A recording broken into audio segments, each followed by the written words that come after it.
Joining me now is best-selling author of The War on the West, Douglas Murray. Douglas, we will get to Trump's red wave shortly, but let's start with President Joe Biden's performance in recent days. Here he is yesterday, dodging reporters' questions and trying to stay upright.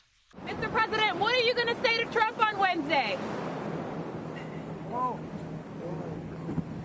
Mr. President, what are you going to talk with Trump on Wednesday? And earlier today, he was asked this reasonable question by a reporter from Israel's Channel 13. Listen to his response. President Biden, do you think that you can get a hostage deal by the end of your term? You think you can get hit in the head by a camera behind you? Douglas, that's a somewhat bizarre answer to a very reasonable question. What do you make of that? Well, I mean, you just have to remind yourself that only a few months back, the Democrats were all trying to pretend that this was a president on peak form who had another 4 and a bit years left in him. It should be a reminder. I mean, things have moved very fast in the past few months. It should be a reminder of just how foolish the Democrat Party seem to think the American public are. Why do they think that people couldn't see this? Why do they think that we can't see it now? Why did papers like the New York Times hide this from the American public? Why did Kamala Harris hide it from the American public? Why did Nancy Pelosi, Dr. Jill Biden, Chuck Schumer, and all the rest of them try to hide this from the general public? It's been excruciating in recent years, particularly in the past year. And yet, this is a political party that thought that they could run this guy again.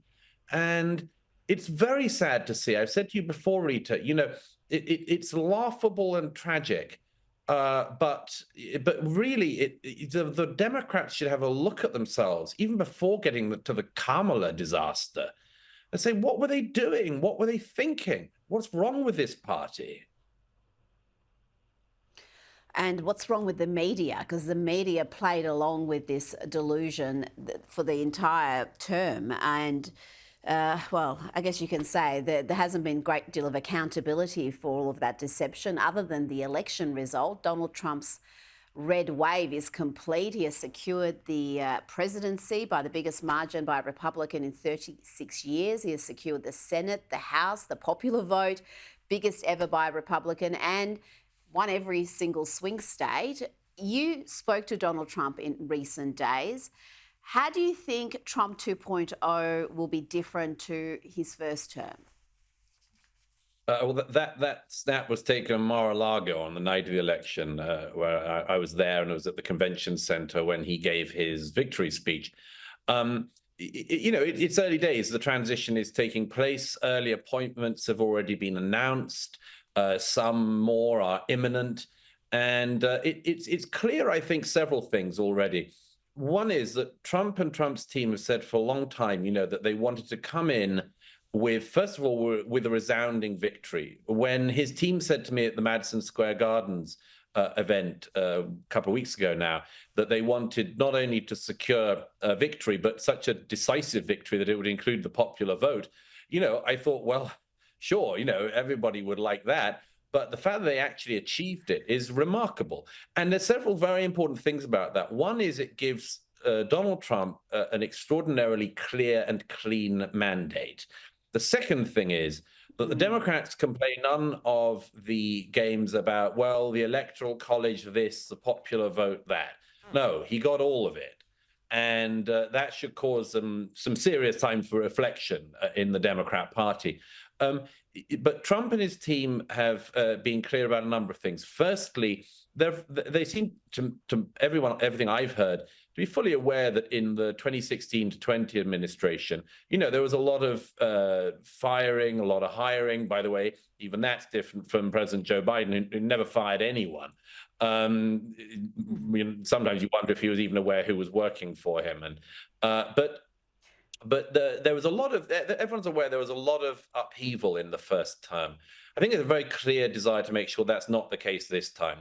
And they're getting people into positions who have not just experience, but who have a very clear mandate themselves. I mean, getting people like Congresswoman Elise Stefanik into the United Nations job, Looks like Congressman Tim Walz also. This is a very serious administration that's being put together with some very distinguished figures in it already.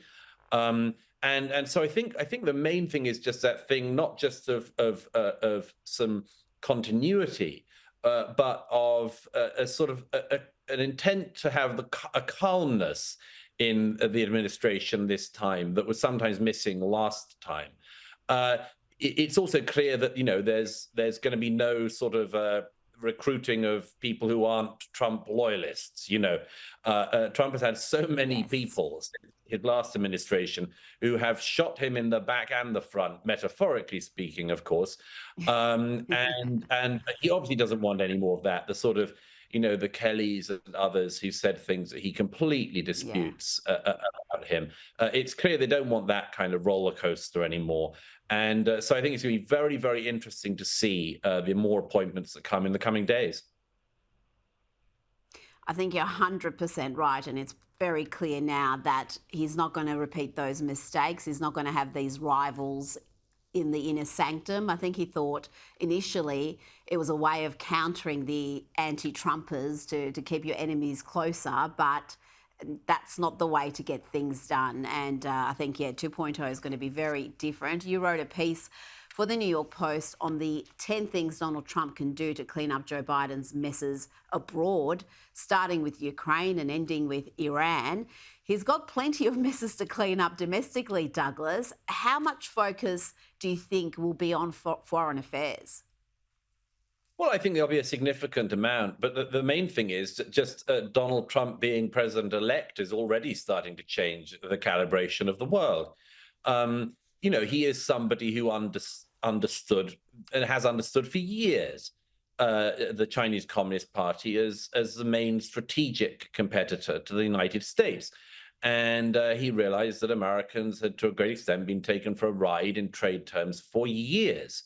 The best part of a quarter of a century by now. He's the only president, I think, who's in a position to actually do something about that. He says he wants to bring about a swift end to the Ukraine conflict. As I said, we'll see about that. But there's a lot of opportunity and potential there. The Middle East is where I think he's going to have the biggest impact, because the Ayatollahs in Iran were being throttled by him economically when he was last in office. And I would hope that he would start to do that again, because, of course, we've seen in the last year in particular what happens when the revolutionary Islamic government of Iran is rich. It exports terror and colonialism across the region. So I think there's going to be a massive shift there. There are also big strategic questions. We have seen this axis that has come together in Joe Biden's time in office, which is for want of a better abbreviation, the Russia, China, North Korea, Iran axis. And it's going to be very important to pull that apart. China will be the one that's most important to pull apart from Russia. It's relatively easy to pull people away from Iran when people realize that the Ayatollahs will become the pariahs that they should always have been. But there's a lot of opportunity here, and already there are rumors. We'll see what happens. But the terror sponsoring slave state of Qatar has already started to say that it might end up not actually remaining a retirement home, or indeed a base for the terrorist group Hamas. And that'll be interesting to see if Qatar realizes that it backed in every single way the losing side.